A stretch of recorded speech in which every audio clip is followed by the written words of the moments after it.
Yeah, and I'm not asking for answers, because I go through the same sort of processes here. Is denominationalism progressive? You know, that's an issue. Man, that's a wonderful question. Because we sort of split, but now you find a lot of the denominations kind of coming together as to what they've got in common, and those that was just one issue there. And the thought about Papua New Guinea, the people there, people here, or the Jews, the Gentiles, pretty much says all people are the same. Yeah. You know, we all have souls, and so nationalities, all those things really means nothing to God. You know, He's dealing with each one of us individually. So those are just some concepts. I think So our next speaker is actually going to be Jim DeWeese. You know, Forrest, when I address that question, what does the gospel look like here? I find that very, very challenging. To seriously take that up as to fitting in, as to engaging others, as to wanting to please or even convert. This is a question that really pushes you back and makes you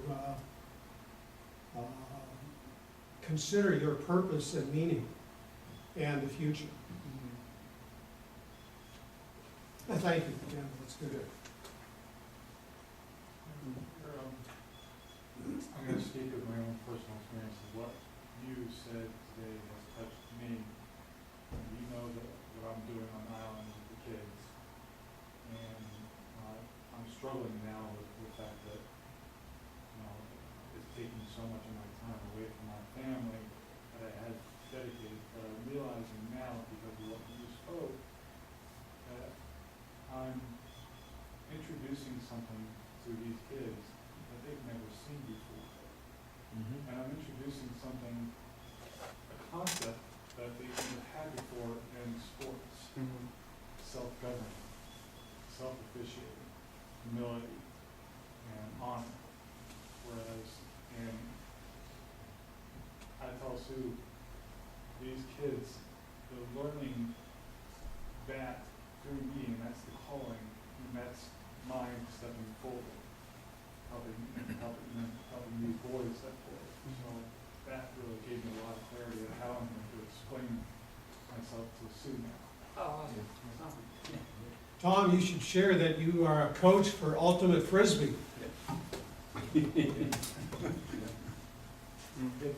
I just have Jesus says we are to come to Him as children. You know, just come based on what you just said. And you go to a people, you know, that's primitive, and it's kind of a childlike thing. You teach a young child, they don't have language at all. You know, and we translate as early as possible where they start understanding that. And Jesus says we are to come to Him as that. You know, so sometimes I think we need to go back and sort of eliminate a lot of these things that have confused us over the years. You know. Yeah, I like that. I like that idea. And in my mind, it's really connected to that what you said about denominations and I'm not offering up any kind of solution, but it is in the back of my head, this idea of progress, because progress sometimes involves building, and sometimes progress involves stripping away.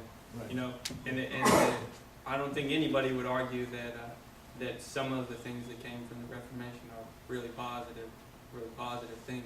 But I think there's been a real, it's Forrest Foxworth impression of the last 20, 50 years in the church, and a realization that, like, hey, we can say this was a wonderful thing, while at the same time recognizing some of the things that we built on top of the wreckage probably knocked down as well. You know? Yep, this whole imperialism state, you know, that you were talking about here, you know, that's sort of, we also through progress learn from our mistakes.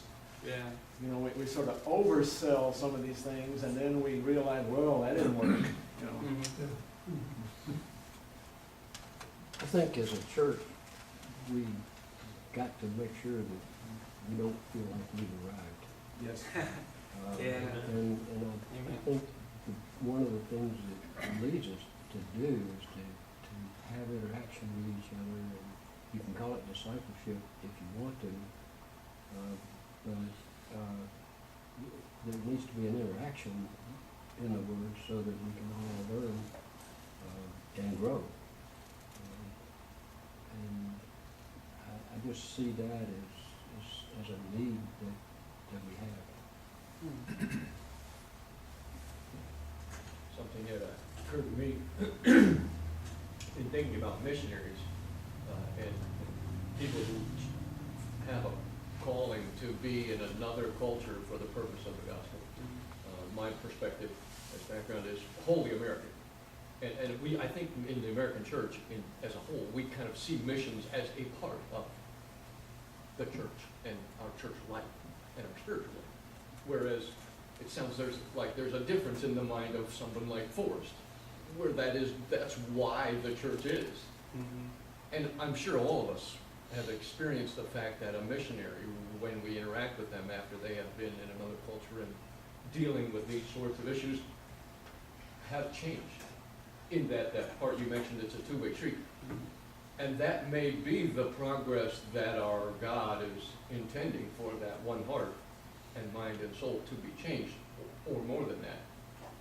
And that's a concept I haven't honestly addressed in my own spiritual walk very much. I haven't been a missionary. I haven't been involved with missions to a great degree. It's always been rather a compartmentalized part of my spiritual life.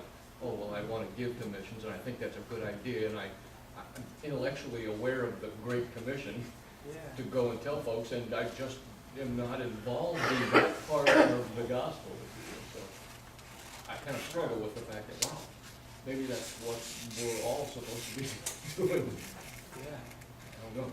In my previous life, before I came here, 17 years ago, we had a lot of contact with missionaries.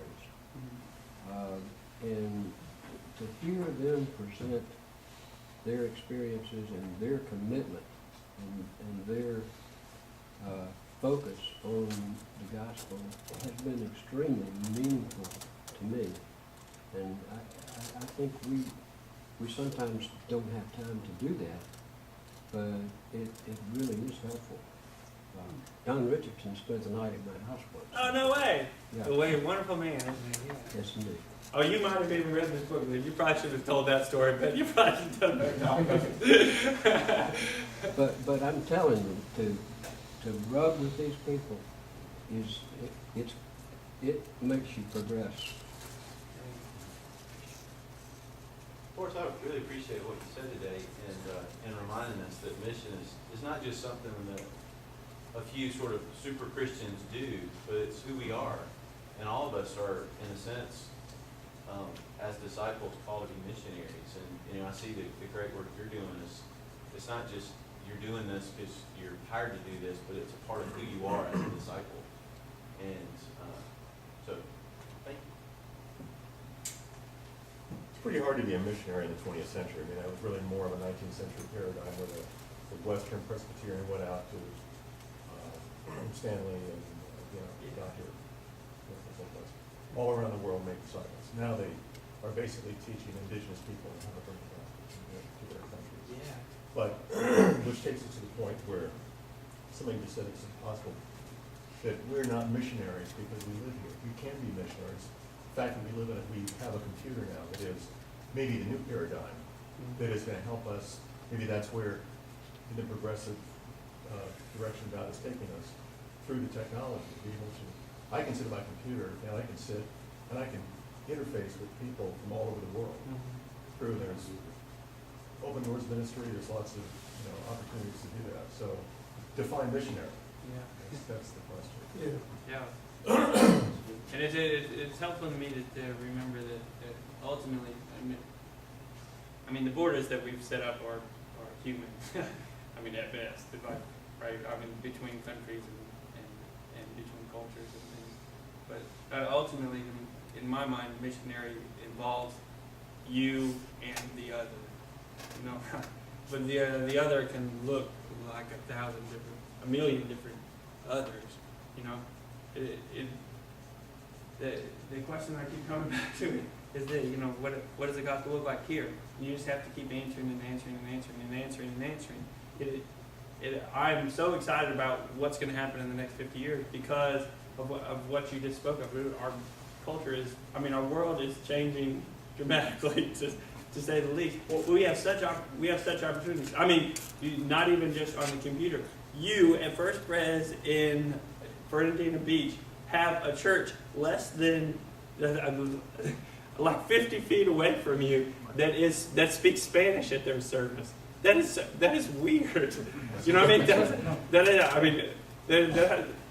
There hasn't been a culture like this ever. Everything is unprecedented. God is moving forward in what we're doing. There's 7 billion people on the planet, 7 billion. Yeah. There are 6 billion people in Africa, Asia, and Latin America, and Africa. Okay, 6 billion. There's 1 billion people in North America, the Pacific, which goes all the way down, including Australia, and in Europe. Okay, 1 billion. So 6 to 1 is the rest of the world. Yeah. There are 2 billion people on the planet that have never heard of Jesus Christ. In other words, you go to the outer Botswana somewhere, or in India or whatever, and go a little village down some road that's 100 miles, gospel for Asia kind of thing, down some little thing, and hey, do you know Jesus? Have you heard of Jesus? No, not in this village. Maybe try the next village. You might find Jesus there. So there's 2 billion unreached. So the way that I believe God is going to be taking us to that next level is through technology. They're dropping in the gospel around the world now. That's exciting. It's exciting to be alive at this point in time. But 1% of the church in America even gives a hoot for the rest of the world. When you say the persecuted church, what we'll do, we'll say, God bless us. God bless our government. Oh, and God bless the missionaries. And, oh, God bless the persecuted church. That does not connect us to the persecuted church. That's like, well, bless the world. God, give us world peace. Meaningless unless we actually get involved and focus and take the gospel through our mind, through our computer, through ourselves, through this church out to the world. It's not going to, it will have no effect. So it's a great opportunity that we have. We just need to wake up to it. I think some people probably are needing to go. I want to thank Forrest. I think it's really been enlightening, challenging.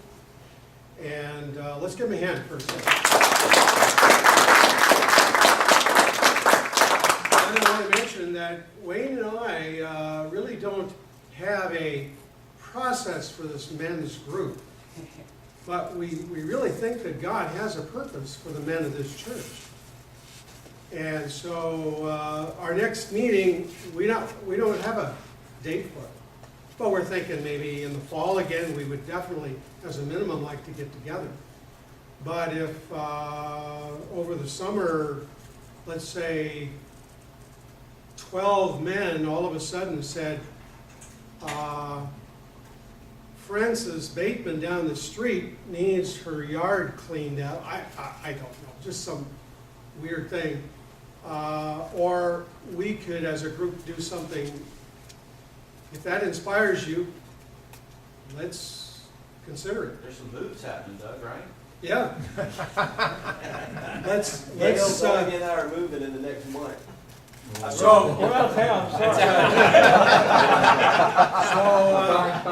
That's right. I just want you to know that, my wheels do start turning, When I was in the hospital yesterday with Dean Niedenhofer, he'd already broken ribs about a month ago. Now he fell and broke a hip. And so for me to ask, what does the gospel look like here at Memorial Hospital, in this room, with his wife and his daughter in this room, that's a really pertinent question. That's not one I just spill out of a book.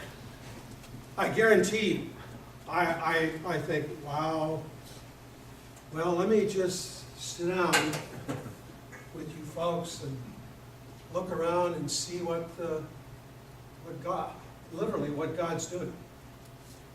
And I think I'm with Forrest. In that respect, I believe that every one of you men have a ministry and a mission. And it really, really does amount to this, and believing that God is doing this. Amen? Yeah, so may the Lord be with us. And until we meet again, God is love. Thank you. Thank you.